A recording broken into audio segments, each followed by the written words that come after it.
এই দিকে আসুন, হযরত খুবাইব রাদিয়াল্লাহু তাআলা আনহু যায়েদ ইবনে দাসিনা দুজনকে তারা বন্দি করলো। খুবাইবকে বাজারে উঠাইলো, খুবাইবকে কিনে নিল হারেসের বেটারা, কারণ হারেস বদরের যুদ্ধে নিহত হয়েছে। এই নিহত বাবার বদলা নেওয়ার জন্য হযরত খুবাইবকে কিনে নিল হারেসের সন্তানেরা, হারেসের ছেলেরা। আর এইদিকে যায়েদ ইবনে দাসিনা রাদিয়াল্লাহু তাআলা আনহু ইনাকেও কিনে নিল সফওয়ান ইবনে উমাইয়ার ছেলেরা, সফওয়ান ইবনে উমাইয়ার ছেলেরা। কারণ সফওয়ানও বদরের যুদ্ধে মুসলমানদের হাতে নিহত হয়েছে। বদলা নেওয়ার জন্য দুইজনের ছেলেরা কিনে নিল। যায়েদ হযরত খুবাইব ইবনে আদি রাদিয়াল্লাহু তাআলা আনহুকে ও ভাই হারেসের ছেলেরা বন্দি করে রাখলো। নির্ধারিত সময়ে তারা শুলিতে চড়ায় তারে হত্যা করবে। আরবে ঢোল পিটানো হলো, ঢোল। এত তারিখে খুবাইবকে শুলিতে চড়ায়া শহীদ করা হবে, হত্যা করা হবে। ঘরে ঘরে আওয়াজ পৌঁছায় দেওয়া হলো, সবাই জেনে গেল। আর এক জায়গায় বন্দি করে রাখলো। ভাইয়েরা বন্ধুরা, ওই হারেসের একটা মেয়ে ছিল যার নাম ছিল জয়নব। তিনি পরে কালেমা পরে মুসলমান হয়েছেন। জয়নব বলতেছেন, আমি খুবাইবের মতো বন্দি আমার জীবনে কোনোদিন দেখি নাই। মা রাআইতু আসিরান কাতুন খাইরাম মিন খুবাইব লাকাদ রাআইতুহু ইয়াকুলু মিন কিতাতিন আব ওয়া মা বিমাক্কাতা ইয়াউমা ইদিন তামার। জয়নব বলতেছেন, খুবাইবের মতো বন্দি আমার জীবনে আমি দেখি নাই, দেখব না। কারণ আমি তার কাছে বেমৌসুমি ফল পেয়েছি। মক্কায় যখন আঙ্গুর নাই, ওই আঙ্গুর আমি তার কাছে পেয়েছি।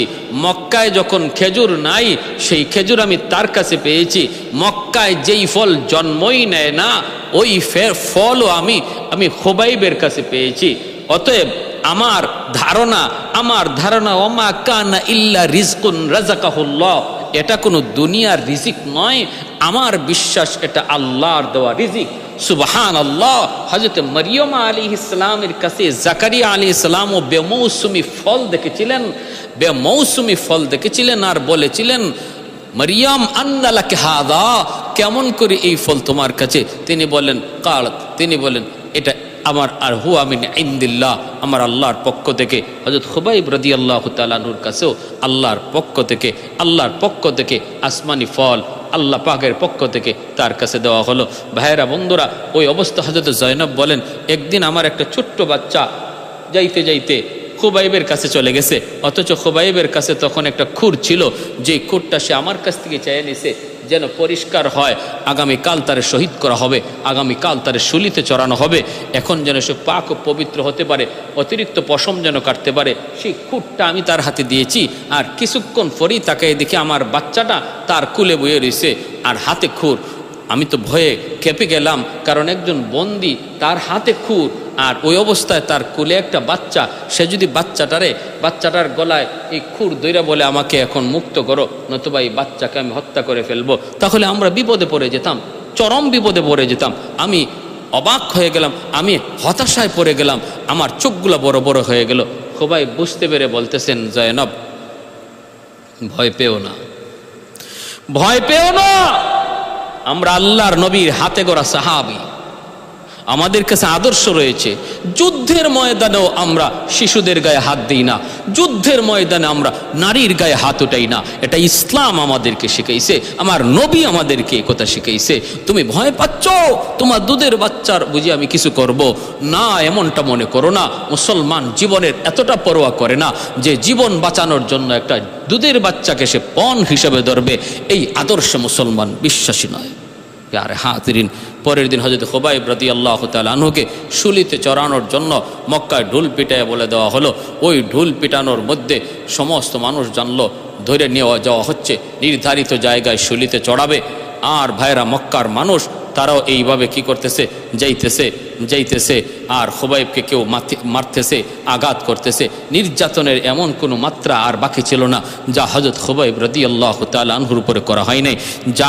যার সাক্ষী পরবর্তীতে দিয়েছিলেন হিমসের গভর্নর হযরত হিমসের গভর্নর, যিনি পরবর্তীতে এর সাক্ষী দিয়েছিলেন, সাঈদ ইবনে আমর আল জুমাহি রাদিয়াল্লাহু তাআলা আনহু, যিনাকে হযরত ওমর হিমসের গভর্নর বানিয়েছিলেন, ইনি সাক্ষী দিয়েছিলেন যে খুবাইবের উপরে কি পরিমাণ নির্যাতন হয়েছে। কিন্তু আমি সেদিন কিছু করতে পারি নাই, আমি তখন ওদের মতোই ছিলাম, অমুসলিম। এখন যদি আমার সেই নির্যাতনের কথা ইয়াদ হয়, আমি মাঝে মাঝে অজ্ঞান হয়ে যাই। হযরত খুবাইব রাদিয়াল্লাহু তাআলা আনহুকে শুলিতে চড়ানোর জন্য যখন মক্কার রাজপথ দিয়ে নিয়ে যাওয়া হয়, মক্কার মানুষগুলি ছোট বড় নারী পুরুষ সবাই পিছনে পিছনে যাইতেছি। আর শুলিতে চড়াবে, কেউ তাপ্পর মারে, কেউ ঘুষি মারে, কেউ আঘাত করে, কেউ ঢিল মারে। ভাইরা বন্ধুরা, শুলিতে চড়ানোর আগে হযরত খুবাইব, ওনাকে বলা হচ্ছে, খুবাইব, তোমার মনে কোনো আশা আসেনি, মনের শেষ আশা পূরণ করার সুযোগ যদি তুমি চাও তোমাকে দেওয়া হলো। হযরত খুবাইব বলেন, সাইয়্যিদুনা খুবাইব, তিনি তখন বলতেছেন, আমাকে 2 রাকাত নামাজ পড়ার সুযোগ দাও, আমি 2 রাকাত নামাজ পড়তে চাই। জীবনের শেষ সময়ে 2 রাকাত নামাজ পড়া সুন্নত হযরত খুবাইব রাদিয়াল্লাহু তাআলা আনহুর দ্বারা সেটা প্রচলন শুরু হয়। 2 রাকাত নামাজ পড়লেন, লম্বা করলেন না, সংক্ষেপের মধ্যেই নামাজটা শেষ করলেন রে ভাই। এরপরে যখন শুলিতে চড়ানো হবে, শুলিতে চড়ানো যখন হবে, হযরত খুবাইব আল্লাহর কাছে দোয়া, ওয়াকতুলহুম বাদাদা ওয়ালা তুবকি মিনহুম আহাদা। মালিক, ওই দুশমনগুলিকে তুমি এক একটা করে গণনা করে রাখো, ওদেরকে তুমি হত্যা কইরো, একজনকেও তুমি চাইরো না। এই রকম বদদুয়াটা হযরত খুবাইব করতেছিলেন। আর বলতেছিলেন, মা আল্লাহ, আল্লাহ আমার এই খবর তোমার নবীর কাছে পৌঁছে দিও, মাওলা তোমার নবীর কাছে আমার এই খবর পৌঁছে দিও। এই খবরটাও আল্লাহ পাক পৌঁছে দিলেন তার হাবিবের কাছে। আর যেই দোয়া করলেন, আল্লাহুম্মা আহসিহিম আদাদা ওয়াকতুলহুম বাদাদা ওয়ালা তুবকি মিনহুম আহাদা, এই দোয়াটাও কবুল হয়ে গেল। একটাকেও আল্লাহ ছাড়েন নাই, একে একে সবগুলাকে আল্লাহ পাক এক একটা যুদ্ধে আল্লাহ পাক হত্যা করেছেন, আল্লাহ ধরেছেন, আল্লাহ ধরেছেন। ভাইরা বন্ধুরা, এইবার হযরত খুবাইব রাদিয়াল্লাহু তাআলা আনহুকে শুলিতে চড়ায়া যখন বৃষ্টির মতো তীর মারতে লাগলো, বৃষ্টির মতো তীর মারতে লাগলো, ওই অবস্থায় হযরত খুবাইবকে তারা একটা প্রশ্ন করেছিল, খুবাইব একটু বলো, তোমার জায়গায় মুহাম্মদ আছে, যদি এতটুকু তুমি মানতে পারো লাগবে না, কথা দিলাম তোমাকে মুক্ত করে দেব। হযরত খুবাইব বলেন, খোদার কসম, আমি খুবাইব জীবিত থাকতে আমার নবীর গায়ে একটা কাঁটা বিদ্ধ হবে, বরদাস্ত করব না। এজন্য আবু সুফিয়ান বলতেছিল, মা রাআইতু আহাদান ইউহিব্বু আহাদান কা আসহাবে মুহাম্মাদিন মুহাম্মাদা, মুহাম্মদের সাহাবীরা এমনটা ভালোবাসে তার নবীকে। আমি পৃথিবীতে কত প্রেমিক দেখেছি, পৃথিবীর জমিনে কত ভালোবাসা দেখেছি, কিন্তু মুহাম্মদের সাহাবীরা তারে যেইভাবে ভালোবাসে, এমন ভালোবাসার নজির আমি কোথাও পাই নাই। হযরত খুবাইব রাদিয়াল্লাহু তাআলা আনহুকে শুলিতে চড়ায়া বৃষ্টির মতো তীর মেরে মেরে শহীদ করে দিল। যায়েদ ইবনে দাসিনা রাদিয়াল্লাহু তাআলা আনহুকেও এইভাবে তারা শহীদ করলো। কিন্তু লাশ নামায় না রে যুবক, লাশ তো নামায় না। দুশমনরা চাইতেছে লাশটা এইভাবেই ঝুলুক, পাখিরা টুকরায় টুকরায় তার মগজ খাবে, লাশের সাথে যেন অপমান হয়।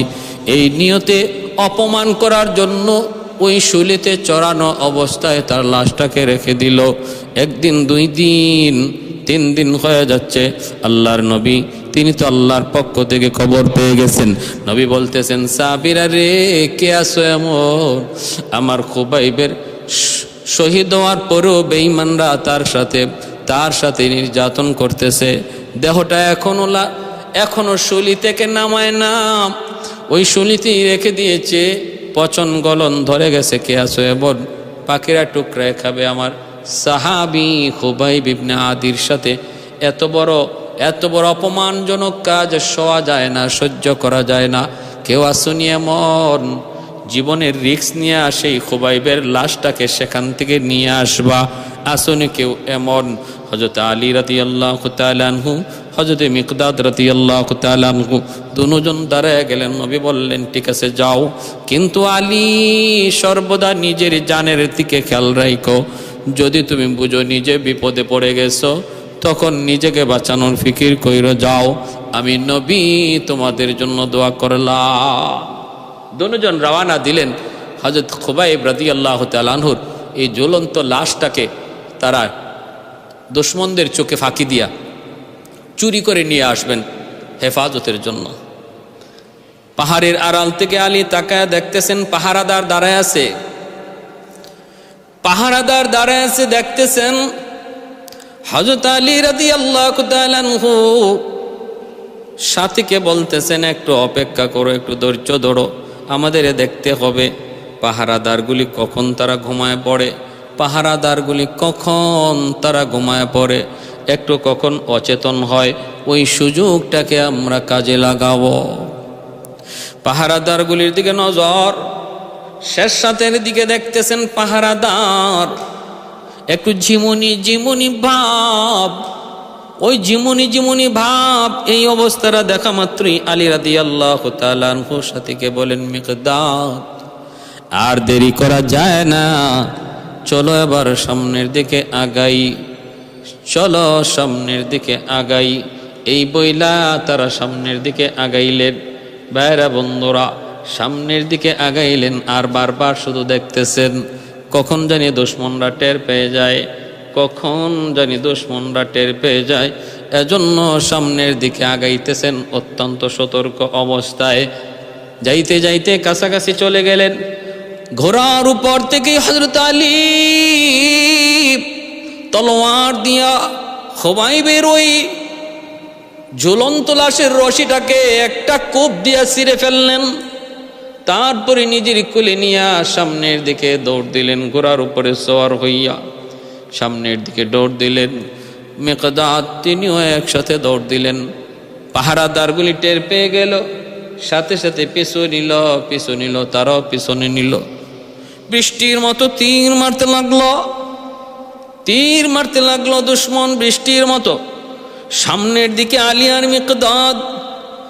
হযরত আলী রাদিয়াল্লাহু তাআলা আনহুর এক হাতের মধ্যে খুবাইব ইবনে আদি রাদিয়াল্লাহু তাআলা আনহুর ওই দেখো একজন শহীদের মরা দেখো, একজন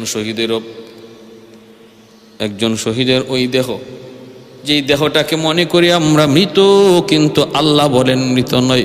ওয়ালা তাকুলু লিমান ইউকতালু ফি সাবিলিল্লাহি আমওয়াত বাল আহইয়াউ ওয়ালাকিন লা তাশউরুন। আল্লাহ বলেন, তোমরা মনে করো আমার রাস্তায় যারা শহীদ হয় তারা বুঝি মৃত, কিন্তু না, তারা মৃত নয়, তারা হলেন জীবিত, অথচ তোমরা বুঝো না। আলী রাদিয়াল্লাহু তাআলা আনহু কোলের মধ্যে লইয়া এক হাতে ঘোড়ার লাগাম আর এক হাতে হযরত খুবাইবের লাশ, এই লইয়া তিনি দৌড় দিলেন, ঘোড়া চালাইলেন। কিন্তু এইভাবে কতক্ষণ দৌড়ানো যায়?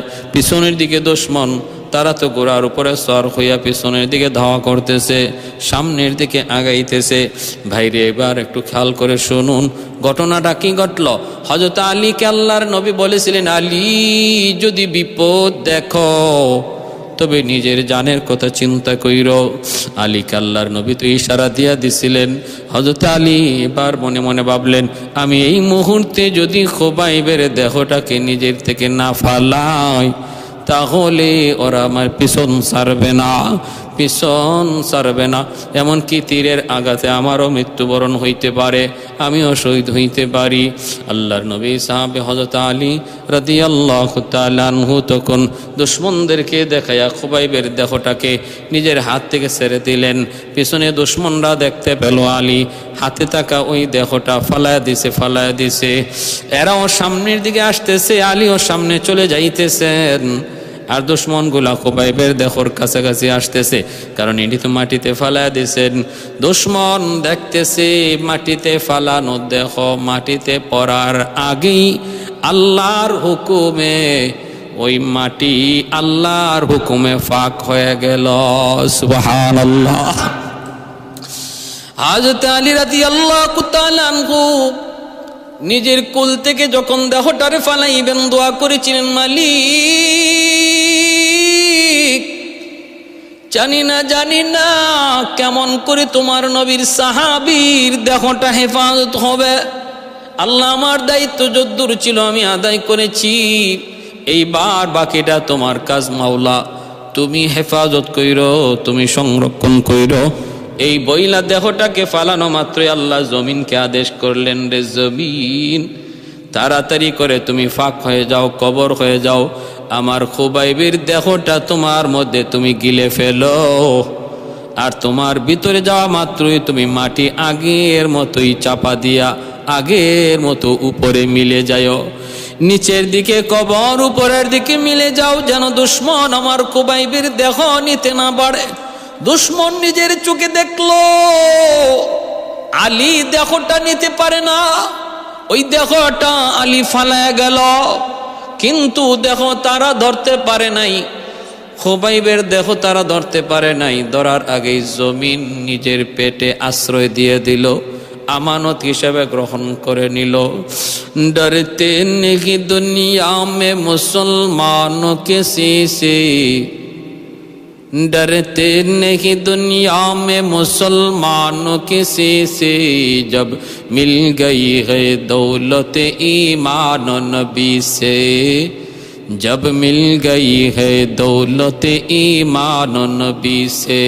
ऐ मर्द मुसलमान है तू मर्द मुसलमान, एक हाथ में तलवार है एक हाथ में कुरान, एक हाथ में तलवार है एक हाथ में कुरान। ऐ मर्द मुसलमान तुझे डरती किसी है, दुश्मन मकाबिल तेरी नाराए तकबीर है, दुश्मन के मकाबिल तेरी नाराए तकबीर है। बाजू तेरा को तौहीद की कुव्वत से कवी है, बाजू तेरा तौहीद की कुव्वत से कवी है, इस्लाम तेरा दीन है तो मस्त पजी है, इस्लाम तेरा दीन है तो मस्त पजी है।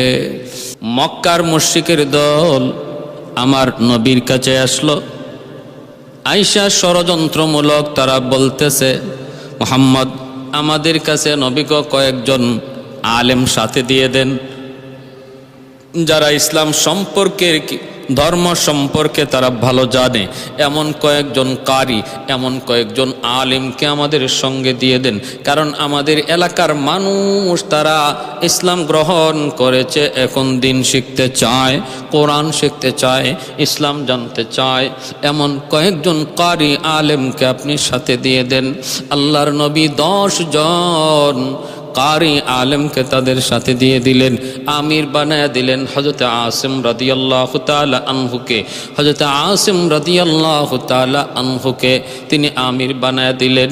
চলছেন কাফিরদের সঙ্গে, ওরা প্রায় 200 জন। মদিনার অদূরে যাওয়া মাত্রই নবীর 10 জন সাহাবী তারা টের পেয়ে গেলেন তারা ষড়যন্ত্রের শিকার। পাহাড়ের অপর প্রান্ত থেকে তাদের উপরে কঠিনভাবে আক্রমণ শুরু হয়েছে। হযরত আসিম রাদিয়াল্লাহু তাআলা আনহু বলেন, প্রাণে বাঁচার জন্য পাহাড়ে আশ্রয় নাও। দ্রুত করে আমরা পাহাড়ে আশ্রয়, তারা পাহাড়ে আশ্রয় নিলেন। পিছন এইবার পাহাড়ের নিচ থেকে দুশমনরা তাদের দিকে তীর মারতে লাগলো। আর তারা তো অস্ত্র শূন্য ছিলেন, তাদের হাতে কোনো অস্ত্র ছিল না। যদ্দূর ছিল কোনো রকম প্রতিহত করার চেষ্টা করেছেন। 10 জনের ভিতরে 7 জন শহীদ হয়ে গেলেন, আর আছেন মাত্র 3 জন। চতুর্দিকে দুশমন বৃষ্টির মতো তীর মারে। ডাক দেয়া বলতেছে 3 জন বাকি, একজন আসিম আমির, আরেকজন হযরত যায়েদ ইবনে দাসিনা, আরেকজন হযরত খুবাইব বিন আদি। এই 3 জন সাহাবী তারা জীবিত আছেন, পাহাড়ের উপরে দাঁড়ানো। নিচ থেকে দুশমনরা আওয়াজ দিয়া কয়, আসিম তোমরা যদি সহি সালামতে জীবিত আমাদের পাশে চলে আসো, ধরা দাও, আমরা তোমাদেরকে বন্দি করে মক্কায় নেব, নির্যাতন করব না, হত্যা করব না। আমরা ওয়াদা দিলাম যদি ধরা দাও তোমাদেরকে আমরা হত্যা করব না, হয়তো বন্দি বিনিময়ে তোমাদেরকে মুক্ত করে দেব। বারবার বলতেছে। হযরত খুবাইব আর যায়েদ ইবনে দাসিনা তারা যাইতে রাজি, কিন্তু আসিম রাদিয়াল্লাহু তাআলা আনহু তিনি যাইতে রাজি হন না।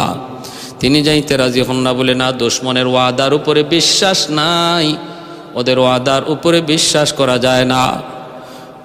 তিনি নামলেন না, আর তারা দুইজন তাদের ওয়াদার বিশ্বাসী হয়ে নামলেন। কারণ ওই যুগে কেউ যদি ওয়াদা করত, প্রতিশ্রুতি দিত, সে যদি কাফের হতো সেটা বহাল রাখতো, এটা ছিল আদত। কিন্তু দুশমনের দল তারাও এই চুক্তিটাও ভঙ্গ করেছে, এই ওয়াদাটাও ভঙ্গ করেছে। তারা দুইজন নামা মাত্রই তাদেরকে রশি দিয়া বেঁধে ফেলেছে, যেটা কথা ছিল না, রশি দিয়া বেঁধে ফেলেছে।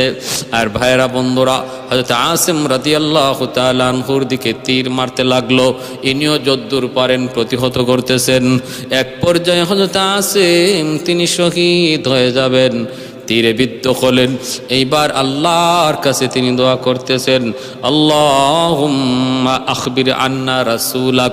প্রথম দোয়াটা ছিল হযরত আসিমের, ওগো আল্লাহ, তোমার হাবিব আমাদেরকে বহুত বড় ভালো নিয়তে পাঠাইছেন, কিন্তু ইনি জানেন না আমরা যে ষড়যন্ত্রের শিকার। ওগো আল্লাহ, আমাদের খবর তুমি তোমার হাবিবের কাছে পৌঁছে দিও। ও মালিক, খবরখানা তোমার হাবিবের কাছে পৌঁছে দিও। এই দোয়াটা আল্লাহর কাছে করলেন, আল্লাহ পাক বাতাসের মাধ্যমে এই খবর হাবিবের কাছে পৌঁছে দিলেন মদিনায়। সুবহানাল্লাহ। আল্লাহর নবী মসজিদে নববীর মিম্বর থেকে সাহাবায়ে কেরামদেরকে বলতেছেন, সাহাবীরা, আমার যে 10 জন সাহাবীকে পাঠাইলাম তালিমের জন্য, দিন শিখানোর জন্য, ওরা ষড়যন্ত্রের শিকার হয়েছে। আমার আসিমকে ওরা শহীদ করে দিতেছে, আর যায়েদকে তারা বন্দি করেছে, খুবাইবকে তারা বন্দি করেছে, বাকিদেরকেও শহীদ করে ফেলেছে। আল্লাহর নবী, রহমতের নবীকে আল্লাহ জানায় দিলেন। আল্লাহ যখন জানান নবী তখন জানেন, আল্লাহ যখন জানান না নবী তখন জানেন না। কারণ ওরা যখন নবীকে ধোঁকা দিয়া সাহাবীদেরকে নিয়ে আসছে তখন আল্লাহ জানান নাই এদের ব্যাপারে, এজন্য নবী জানেন নাই। এখন জানাইছেন বিধায় নবী জানছেন। এটা হলো আহলে সুন্নাহ ওয়াল জামাতের আকীদা। এমন জানাকে ইলমে গায়েব বলে না, এমন জানাকে জাননেওয়ালাকেও আলিমুল গায়েব বলে না। ভাইরা বন্ধুরা, এজন্য বলতেছি, আল্লাহর নবী রহমতের নবীর কাছে খবর গেল হযরত আসিম রাদিয়াল্লাহু তাআলা আনহু শহীদ হয়ে যাবেন। শহীদ হওয়ার আগে তিনি আল্লাহর কাছে দোয়া করতেছেন, আল্লাহুম্মা ইন্নী আহমিলাকাল ইয়াউমা দীনাক ফাহমিলি লাহমি। আল্লাহ, আমি তোমার দ্বীনের হেফাজত করেছি, তুমি আমার দেহের হেফাজত কইরো। সুবহানাল্লাহ, কি দোয়া! আল্লাহুম্মা ইন্নী আহমিলাকাল ইয়াউমা দীনাক ফাহমিলি লাহমি, ফাহমিলি লাহমি। আমি তোমার দ্বীনের হেফাজত করেছি, আল্লাহ তুমি আমার দেহের হেফাজত তুমি কইরো। এই দোয়া আল্লাহর কাছে কবুল হয়েছে। ভাইরা বন্ধুরা, কবুল হয়েছে। বিদায় কি হলো জানেননি? হযরত আসিম রাদিয়াল্লাহু তাআলা আনহুকে শহীদ করার পর দুশমনরা ওনার লাশটাকে নেওয়ার জন্য কাছে আসলো। কারণ একজন মহিলা যার বাবাকে হযরত আসিম রাদিয়াল্লাহু তাআলা আনহু বদরের ময়দানে হত্যা করেছিলেন, ওই মহিলা ওয়াদা দিয়েছিল, যদি তোমরা আসিমের দেহটা আনতে পারো, যদি তোমরা আসিমের দেহ আনতে পারো 100টা উট তোমাদেরকে পুরস্কার দিব। আসিমের মাথা যদি আনতে পারো 100টা উট পুরস্কার দিব। আমি তার কলিজা চিবায়া খাবো। এই মহিলা এইভাবে হুকুম দিয়েছিল, ঘোষণা দিয়েছিল। এজন্য আসিম রাদিয়াল্লাহু তাআলা আনহুকে শহীদ করার পর ওনার দেহটাকে আনার জন্য অথবা তার কল্লা আনার জন্য প্রতিযোগিতা শুরু হয়ে গেল। দুশমনরা পাহাড়ের উপরে উঠল, কে তার দেহটাকে মক্কায় নিয়ে যাবে, 100 উট পুরস্কার আনবে, কে আনবে। ওই অবস্থায় আল্লাহ পাক জঙ্গলের মৌমাছিকে আল্লাহ আদেশ করলেন, তাড়াতাড়ি করে দ্রুত যা রে, দ্রুত যা, দ্রুত যা। আমার আসিম আমার দিনের হেফাজতকারী ছিল, এবার তার দেহের হেফাজতকারী আমি আল্লাহ। জঙ্গলের মৌমাছিকে আল্লাহ আদেশ করলেন, দ্রুত করে আসিমের দেহটাকে তোমরা চারদিক দিয়ে ঘেরাও করে রাখো, দুশমন যেন আমার আসিমের দেহের পাশেও যাইতে না পারে। যেই মাত্র দুশমনগুলা কাছাকাছি যায়, মৌমাছির চাক দুশমনদের গায়ে এমন ভাবে হামলা করে, দিক বিদিক তারা দৌড়তে শুরু করে, বেদিশা বনে যায়। আবার যখন কিছুটা কাছে কেউ আসতে চায় অন্য দিক দিয়ে, আবার মৌমাছি তাদের উপরে হামলা করে, আবার পিছনের দিকে দৌড়াইতে থাকে, ভাগতে থাকে। একটা সাধারণ মৌমাছিকে আল্লাহ পাক হযরত আসিম রাদিয়াল্লাহু তাআলা আনহুর পবিত্র দেহের পাহারাদার বানায় দিলেন। মৌমাছি আল্লাহ পাকের পক্ষ থেকে নির্ধারিত ফৌজ হয়ে গেল। এজন্য আল্লাহ যদি কোনো বাহিনীর সাথে লড়তে চান, ফেরেশতা লাগে না রে ভাই। আল্লাহ যদি চান, ছোট্ট মৌমাছি দ্বারাও কোনো জাতিকে আল্লাহ ধ্বংস করতে পারেন। আলহামদুলিমান কাদ্দারা খাইরাম ওয়া খাবালা, আলহামদুলিমান কাদ্দারা খাইরাম ওয়া খাবালা, ওয়াশকুরু লিমান সাওয়ারা হুসনাও ওয়া জামালা, ফরদুন সামাদুন আন সিফাতিন খালকি বারিউন, রব্বুন আযালিয়ুন খালাকাল খালকা কামালা, লা জিদ্দা ওয়ালা নিদ্দা ওয়ালা হাদ্দা লিমাওলা, লা জিদ্দা ওয়ালা নিদ্দা ওয়ালা হাদ্দা লিমাওলা, আল-আনা কামা কানা ওয়ালাম ইয়ালকা যাওয়ালা, আল-আনা কামা কানা ওয়ালাম ইয়ালকা যাওয়ালা, লা মিসলা ওয়ালা সাওয়ার মিসলাম ওয়া নাযীরা, মান ক্বালা সিওয়া যালিকা ক্বাদ ক্বালা মুহালা। ভাইরা বন্ধুরা, জন্য বলতেছিলাম, সারা দিন পাহারা দিছে মৌমাছি, বডির চতুর্দিকে মৌমাছি বসা, কোনো দুশমন পাশে যাইতে পারে না। রাতের বেলা দুশমনরা আসছে, হয়তো রাতের বেলা মৌমাছি থাকবে না, চলে এখন চলে যাই, আমরা রাতে আসব। রাতে আল্লাহ এমন মুষলধারে বৃষ্টি দিলেন, ওই মুষলধারে বৃষ্টির দ্বারা দেহটারে আল্লাহ সাগরে ভাসায় নিলেন। ওরা আয়েশা আসিম রাদিয়াল্লাহু তাআলা আনহুর দেহকে আর পায় নেই। এইভাবে আল্লাহ পাক তার নবীর সাহাবীর দেহটাকে আল্লাহ পাক হেফাজত করেছেন, সংরক্ষণ করেছেন। এজন্য ভাইয়েরা বলতেছিলাম যে এই তিনজন সাহাবী ইসলামের ইতিহাসে তাদের শহীদ হওয়ার করুণ ইতিহাস। তিনজন শহীদ হয়েছেন দুশমনদের ধোঁকাবাজির কারণে। দুশমনরা ধোঁকাবাজি করেছে নবীর সাথে, মুসলমানদের সাথে। ইসলামের ইতিহাসে ধোঁকাবাজি নাই। ধোঁকাবাজির ইতিহাস হলো বেঈমানদের, ধোঁকাবাজির ইতিহাস হলো খ্রিস্টানদের, ধোঁকাবাজির ইতিহাস হলো ইহুদিদের। মুসলমানদের ইতিহাসে ধোঁকাবাজি নাই। আল্লাহর নবী যখন যার সাথে ওয়াদা করেছেন, সেই ওয়াদা আল্লাহর নবী রক্ষা করেছেন। আল্লাহর নবী যখন যার সাথে ওয়াদা করেছেন, সেই ওয়াদা 100 পূরণ করার চেষ্টা করেছেন। হযরত আমির মুআবিয়া রাদিয়াল্লাহু তাআলা আনহুর সাথে দুশমনদের সন্ধি হলো, আমরা সকাল পর্যন্ত কোনো যুদ্ধ করব না।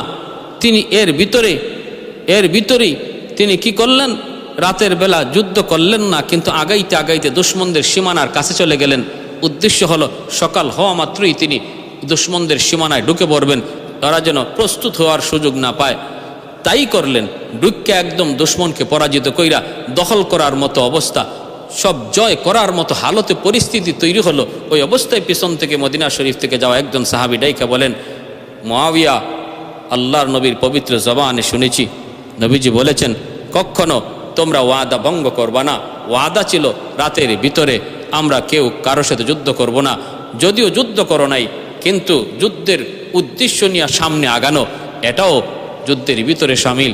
এটাও এদের সাথে ওয়াদা ভঙ্গ আল্লাহর নবী নিষেধ করেছেন, ইসলাম তা শিক্ষা দেয় নাই। বলা মাত্রই হযরত আমির মুআবিয়া বিজিত এলাকা, যে জায়গা যে এলাকা জয় করেছিলেন, ওই জয়কৃত এলাকাটাও তিনি দুশমনদের ফেরত দিয়া আবার চলে এসেছিলেন। ইসলামের ইতিহাসে অনন্য দৃষ্টান্ত। মুসলমান কখনো ওয়াদা ভঙ্গ করে না, যখন যার সাথে যে ওয়াদা দেয় ওয়াদা পূরণ করে। আর ওই দুশ্মনগুলা ধোঁকাবাজি করে আমার নবীর কাছ থেকে মদিনা শরীফের প্রসিদ্ধ 10 জন আলেম কারিকে তারা ষড়যন্ত্র করে নিয়ে রাস্তায় শহীদ করলো। 3 জনকে বন্দি করে মক্কায় নিল। আর হযরত খুবাইব আর হযরত যায়েদ ইবনে দাসিনা আর হযরত আসিম রাদিয়াল্লাহু তাআলা আনহু, এই 3 জনের মধ্যে 2 জনের দেহ উপরে তাদের খুব আক্রোশ ছিল। এক হলো হযরত আসিম আর এক হলো হযরত খুবাইব। এই 2 দেহের উপরে তাদের আক্রোশ ছিল।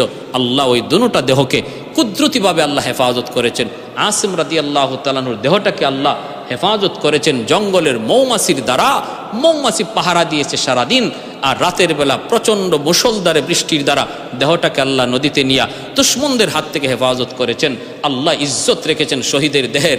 আর একদিকে হযরত খুবাইব রাদিয়াল্লাহু তাআলা আনহুর ওই জ্বলন্ত দেহটা যেটা শুলিতে চড়ানো ছিল, সেখান থেকে আলী রাদিয়াল্লাহু তাআলা আনহু তিনি নিয়ে বাঁচতে চাইলেন, কিন্তু পারলেন না, ফালাইয়া দিলেন। আল্লাহ জমিনকে আদেশ কইরা জমিনের মধ্যে চিরনিদ্রায় শান্তির ঠিকানা বানায়া জান্নাত বানায়া নবীর সাহাবীকে শোয়া রাখলেন।